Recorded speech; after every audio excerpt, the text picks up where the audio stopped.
Halo adik-adik kelas besar, Lause punya pengumuman nih. Mulai bulan September 2021, setiap minggu ketiga, kebaktian sekolah minggu akan dilakukan via Zoom. Nah, jadi kita akan langsung ketemu di Zoom. Kebaktian perdana via Zoom akan dilakukan pada tanggal 19 September 2021. Jangan sampai lupa ya adik-adik. Sampai ketemu, terima kasih. Shalom anak-anak sekolah minggu GKI Karawaci yang luar biasa, yang begitu setia beribadah kepada Tuhan setiap minggunya, dan juga kepada orang tua yang selalu mendampingi anak-anaknya. Kita tahu bahwa pandemi COVID ini yang masih terus berkepanjangan, yang tidak memungkinkan kita untuk kembali tatap muka secara langsung seperti dulu. Maka dari itu, kami dari sekolah minggu akan melakukan absensi secara online. Tujuan dari absensi sekolah minggu online ini untuk memantau perkembangan kerohanian anak-anak. Dan tujuannya juga untuk menindaklanjuti jika ada anak-anak yang membutuhkan dukungan atau support dari guru-guru sekolah minggu. Dan satu lagi, melalui absensi ini, anak-anak akan kembali untuk mengumpulkan poin, dan dalam 1 tahun nanti, di akhir tahun ajaran, mereka akan menukarkan poin mereka dengan hadiah yang menarik. Dan kiranya anak-anak lebih semangat lagi untuk beribadah kepada Tuhan dan bertumbuh terus di dalam Tuhan.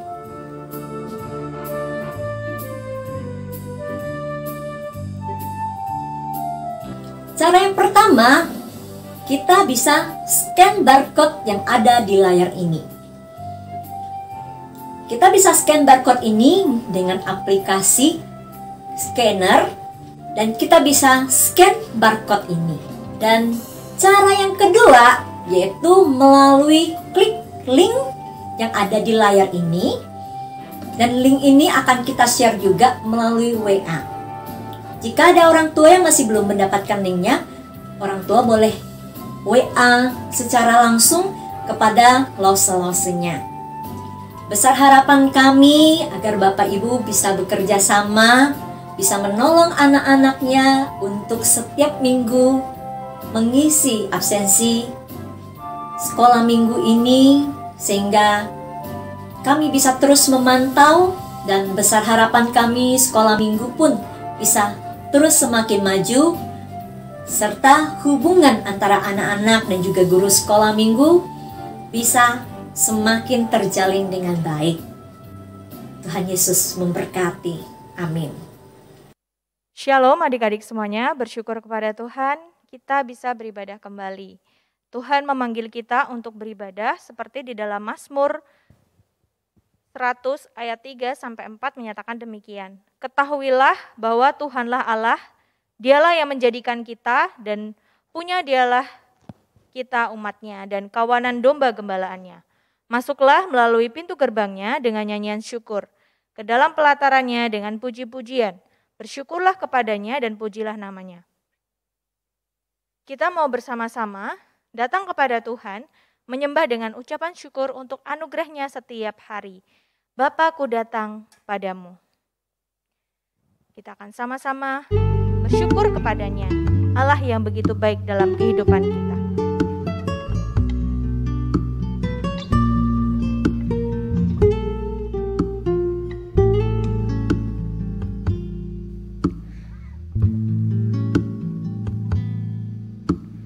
Bapa, ku datang padamu, naikkan ucapan syukur atas kasih anugerah-Mu yang indah setiap hari. Pagi hari, siang hari, sore dan malam hari,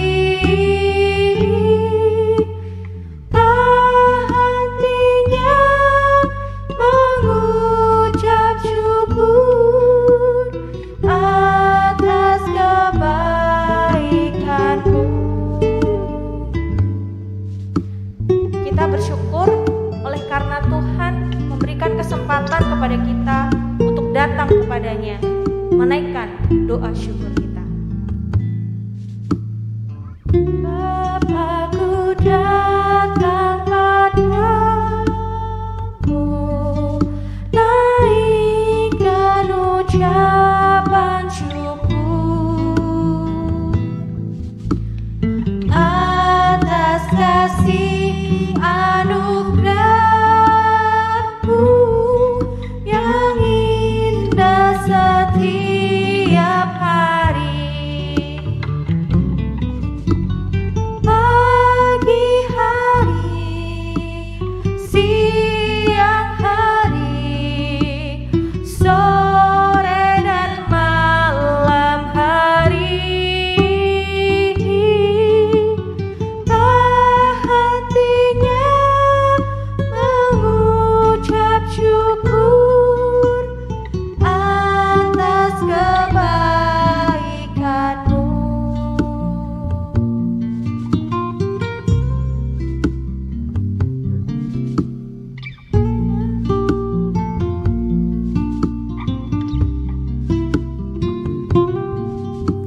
Sama-sama kita katakan, pagi hari, siang hari. Pagi hari, siang hari, sore dan malam hari, tak hentinya mengucap syukur atas kebaikan-Mu, atas kebaikan-Mu. Kita sama-sama berdoa kepada Tuhan. Bapa dalam surga, terima kasih kalau kami diberikan kesehatan, kekuatan daripada Tuhan. Sekalipun saat ini pandemik belum berlalu, tetapi kami masih bisa diberikan kekuatan, kami masih bisa menjalani rutinitas kami. Itu semua karena anugerah Tuhan. Ketika kami bisa bernafas, melihat saudara-saudara kami, keluarga kami, itu juga karena anugerah Tuhan. Terima kasih untuk hidup yang Tuhan berikan, biarlah kami boleh bersyukur kepada Tuhan dan boleh sungguh-sungguh beribadah kepada Tuhan. Di dalam nama Tuhan Yesus kami berdoa. Amin. Adik-adik, sebentar lagi akan firman Tuhan. Kiranya Tuhan yang akan menyentuh adik-adik semua melalui firman yang disampaikan oleh Lause hari ini ya. Shalom anak-anak sekalian, selamat bertemu kembali di Sekolah Minggu. Nah, pada kesempatan kali ini Lausa akan menceritakan kebenaran firman Tuhan kepada anak-anak sekalian. Kiranya anak-anak dimampukan untuk dapat memahami dan juga melakukan firman Tuhan ini di dalam kehidupan sehari-hari. Nah, sebelum kita membaca dan merenungkan firman Tuhan bersama, Lausa akan pimpin kita di dalam doa. Mari anak-anak mengambil sikap doa dan kita sama-sama berdoa. Tuhan Yesus, kami bersyukur kepadamu Tuhan, karena Tuhan masih memberikan kesempatan kepada kami untuk sekali lagi mendengarkan dan merenungkan firman Tuhan. Kiranya melalui kuasa Roh Kudus, kami dibimbing, kami dimampukan untuk memahami kebenaran firman Tuhan dan juga mampu melakukannya di dalam kehidupan kami sehari-hari. Tuhan, kami begitu terbatas dan kami benar-benar butuh Tuhan untuk menolong kami. Di dalam nama Tuhan Yesus kami berdoa dan bersyukur. Amin. Nah, anak-anak, kebenaran firman Tuhan yang kita akan pelajari, kita akan renungkan bersama, terdapat di dalam Kisah Para Rasul 12 ayat 24 dan 25, dilanjutkan Kisah Para Rasul 13 ayat 1 hingga ayat yang ke-12. Sekali lagi, Kisah Para Rasul 12 ayat 24 dan 25, dilanjutkan Kisah Para Rasul 13 ayat 1 hingga ayat yang ke-12. Lausa akan bacakan untuk kita semua. Barnabas dan Saulus diutus. Maka firman Tuhan makin tersebar dan makin banyak didengar orang. Barnabas dan Saulus kembali dari Yerusalem setelah mereka menyelesaikan tugas pelayanan mereka. Mereka membawa Yohanes yang disebut juga Markus. Pada waktu itu dalam jemaat di Antiokhia ada beberapa nabi dan pengajar, yaitu Barnabas dan Simeon yang disebut Niger, dan Lukius orang Kirene, dan Menahem yang diasuh bersama dengan raja wilayah Herodes, dan Saulus. Pada suatu hari ketika mereka beribadah kepada Tuhan dan berpuasa, berkatalah Roh Kudus, "Khususkanlah Barnabas dan Saulus bagiku untuk tugas yang telah kutentukan bagi mereka." Maka berpuasa dan berdoalah mereka, dan setelah meletakkan tangan ke atas kedua orang itu, mereka membiarkan keduanya pergi. Saulus dan Barnabas di Pulau Siprus. Oleh karena disuruh Roh Kudus, Barnabas dan Saulus berangkat ke Seleukia, dan dari situ mereka berlayar ke Siprus. Setiba di Salamis, mereka memberitakan firman Allah di dalam rumah-rumah ibadat orang Yahudi. Dan Yohanes menyertai mereka sebagai pembantu mereka. Mereka mengelilingi seluruh pulau itu sampai ke Pafos. Di situ mereka bertemu dengan seorang Yahudi bernama Bar Yesus. Ia seorang tukang sihir dan nabi palsu. Ia adalah kawan gubernur pulau itu, Sergius Paulus, yang adalah orang cerdas. Gubernur itu memanggil Barnabas dan Saulus karena ia ingin mendengar firman Allah. Tetapi Elimas, demikianlah namanya dalam bahasa Yunani, tukang sihir itu, menghalang-halangi mereka dan berusaha membelokkan gubernur itu dari imannya. Tetapi Saulus, juga disebut Paulus, yang penuh dengan Roh Kudus, menatap dia dan berkata, "Hai anak iblis, engkau penuh dengan rupa-rupa tipu muslihat dan kejahatan, engkau musuh segala kebenaran, tidakkah engkau akan berhenti membelokkan jalan Tuhan yang lurus itu? Sekarang lihatlah, tangan Tuhan datang menimpa engkau dan engkau menjadi buta. Beberapa hari lamanya engkau tidak dapat melihat matahari." Dan seketika itu juga orang itu merasa diliputi kabut dan gelap, dan sambil meraba-raba ia harus mencari orang untuk menuntun dia. Melihat apa yang terjadi itu, percayalah gubernur itu, ia takjub oleh ajaran Tuhan. Anak-anak yang diberkati Tuhan, bagian firman Tuhan ini adalah satu bagian yang sangat luar biasa, mengajarkan kita tentang bagaimana kuasa Allah melalui Roh Kudus itu melampaui segala kuasa. Nah, diceritakan bahwa Saulus bersama partnernya Barnabas, jadi anak-anak kalau berbicara tentang Paulus pasti anak-anak sudah tahu siapa itu dia.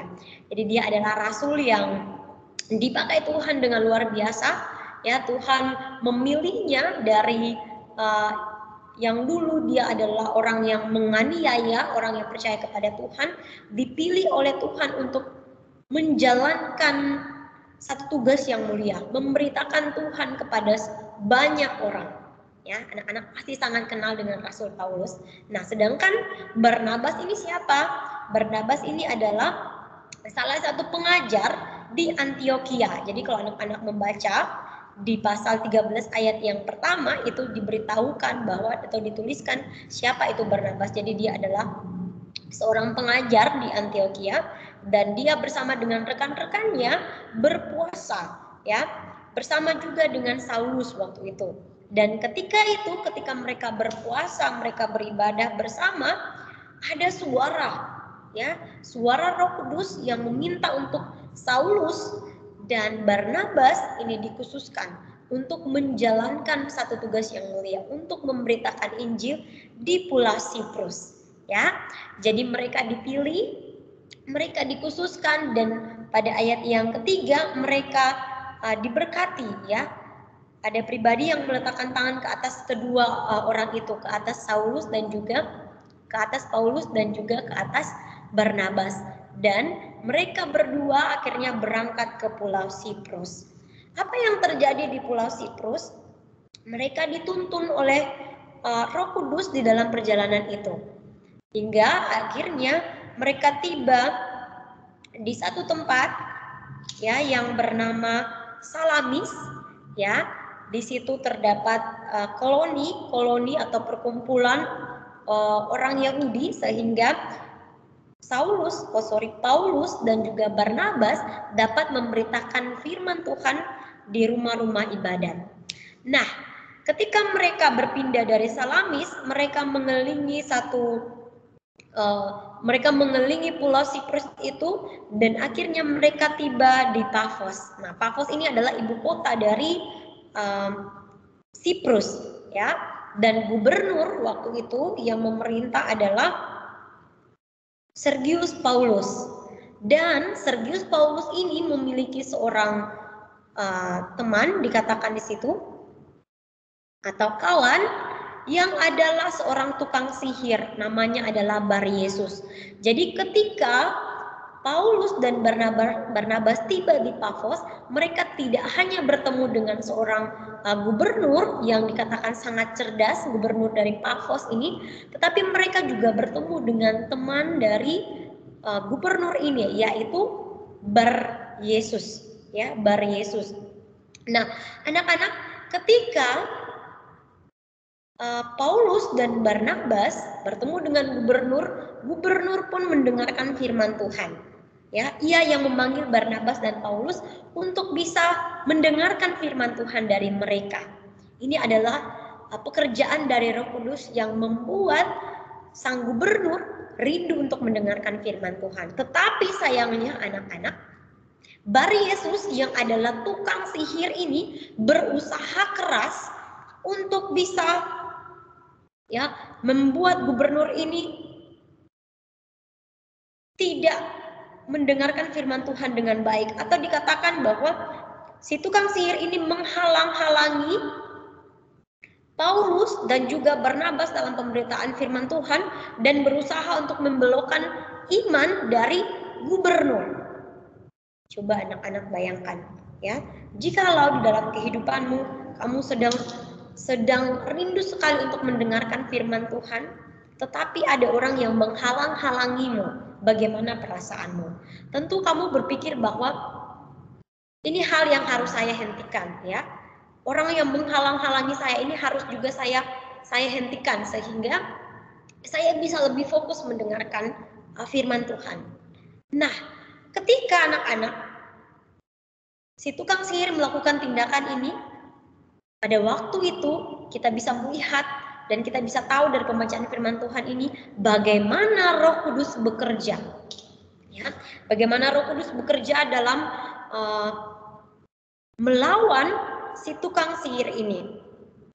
Di dalam ayat yang ke-9, Laus akan bacakan, tetapi Saulus juga disebut Paulus yang penuh dengan Roh Kudus menatap tukang sihir ini. Artinya apa anak-anak? Ketika itu Roh Kudus benar-benar tidak menginginkan ya tukang sihir ini menghalang-halangi pemberitaan firman Tuhan atau membelokkan iman dari gubernur Siprus. Dan apa yang terjadi anak-anak? Paulus dengan penuh kuasa dari Roh Kudus mengucapkan kalimat yang luar biasa kepada tukang sihir ini. Lalu saya bacakan dari ayat 10. Hai anak iblis, engkau penuh dengan rupa-rupa tipu muslihat dan kejahatan. Engkau musuh segala kebenaran. Tidakkah engkau akan berhenti membelokkan jalan Tuhan yang lurus itu?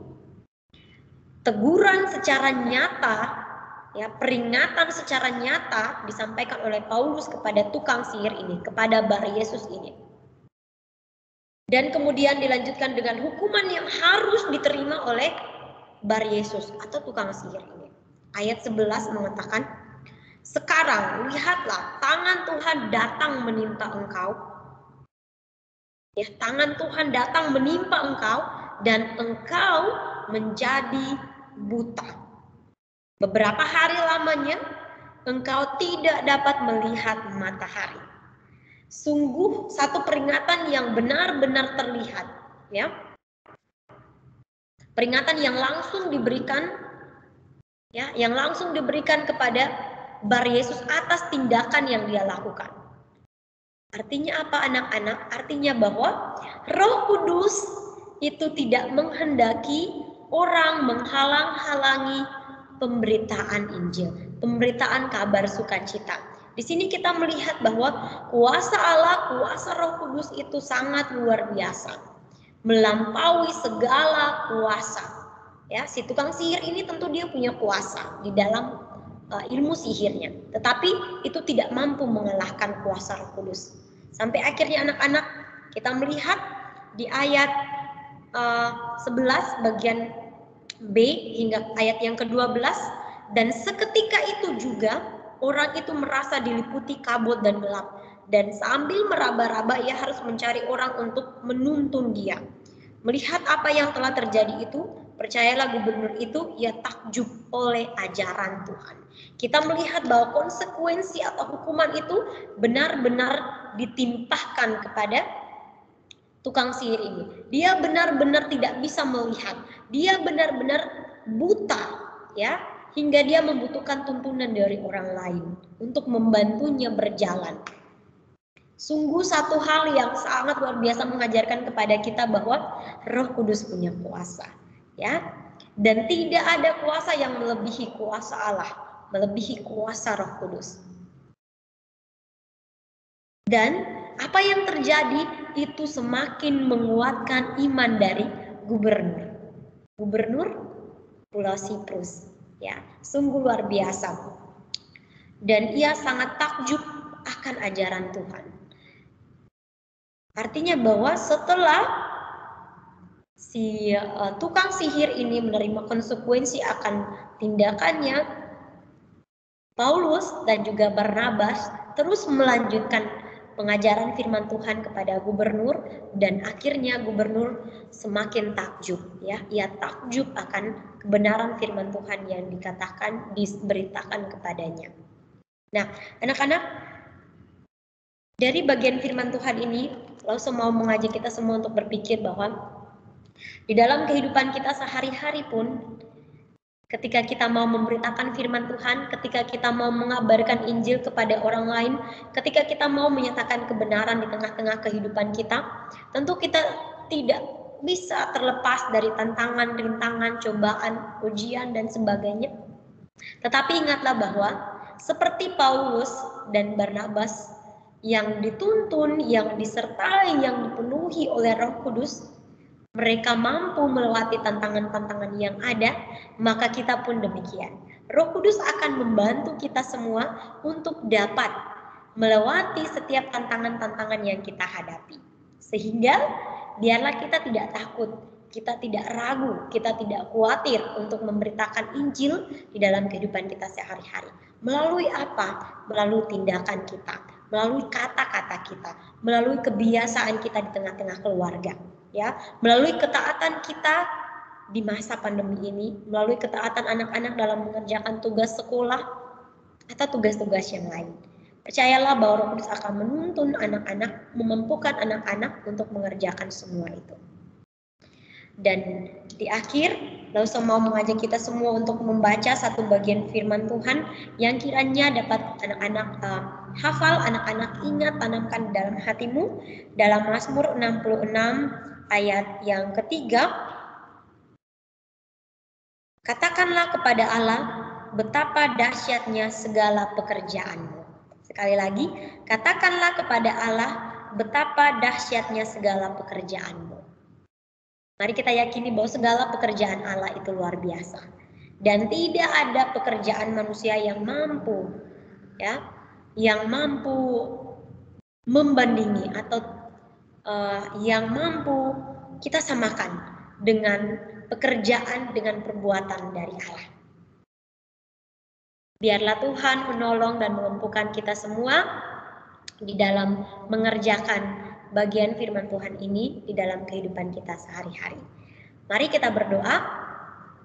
Tuhan Yesus, kami bersyukur kami dapat mendengarkan kebenaran firman-Mu, dan biarlah mulai hari ini kami boleh yakin dan percaya bahwa Roh Kudus pasti menuntun kami, senantiasa menuntun kami di dalam kami melakukan kebenaran firman-Mu. Tuhan tolong kami untuk memahami firman-Mu dan terus melakukannya di dalam hidup kami. Ampunilah kami atas setiap kesalahan kami. Di dalam nama Tuhan Yesus kami berdoa dan bersyukur. Amin. Nah, adik-adik, kita bersyukur untuk firman Tuhan yang sudah dibagikan. Kiranya firman itu boleh menjadi berkat bagi adik-adik semuanya. Nah, adik-adik, sebentar lagi kita akan memberikan persembahan.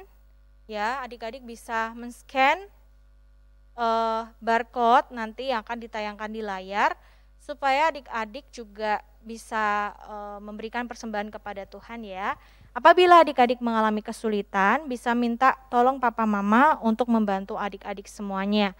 Dan kita percaya bahwa persembahan kita tuh bukan hanya uang kita, tetapi waktu dan seluruh hidup kita kepada Tuhan. Nah, kita mau sama-sama bersyukur kepada Tuhan sambil mungkin adik-adik men-scan barcode. Kita akan menyanyikan pujian Thank You Jesus. Ya, kita mau bersyukur kepada Tuhan Yesus untuk setiap anugerahnya. Thank you Jesus.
Bersyukur kepada Allah kita yang sudah memberikan dirinya. Dan biarlah kita juga rindu mempersembahkan hidup kita kepada Tuhan.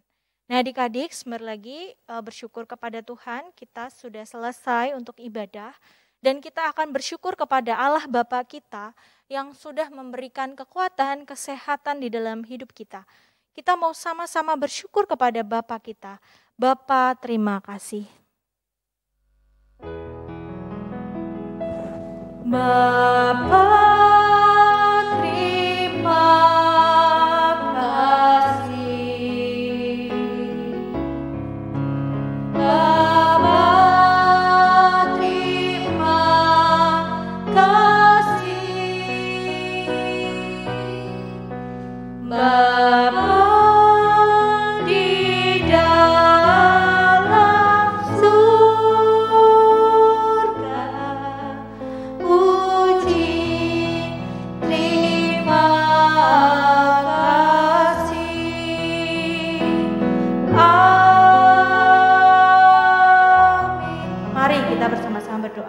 Bapa dalam surga, kami bersyukur Tuhan untuk hari ini kami boleh beribadah, kami bersyukur untuk firman Tuhan yang dibagikan. Biarlah Tuhan tolong kami supaya kami juga boleh dapat melakukan di dalam kehidupan kami. Dan biarlah kami juga tetap mencari Tuhan, kami tetap mendekatkan diri pada Tuhan dan tidak meninggalkan ibadah kami. Kami menyerahkan seutuhnya hidup kami ke dalam tangan-Mu, dalam nama Tuhan Yesus kami berdoa. Amin. Nah adik-adik, ibadah kita sudah selesai. Kiranya adik-adik juga tetap menjaga kesehatan di rumah ya. Dan tetap semangat untuk studinya. Dan jangan lupa untuk selalu beribadah kepada Tuhan. Tuhan Yesus memberkati. Bye-bye.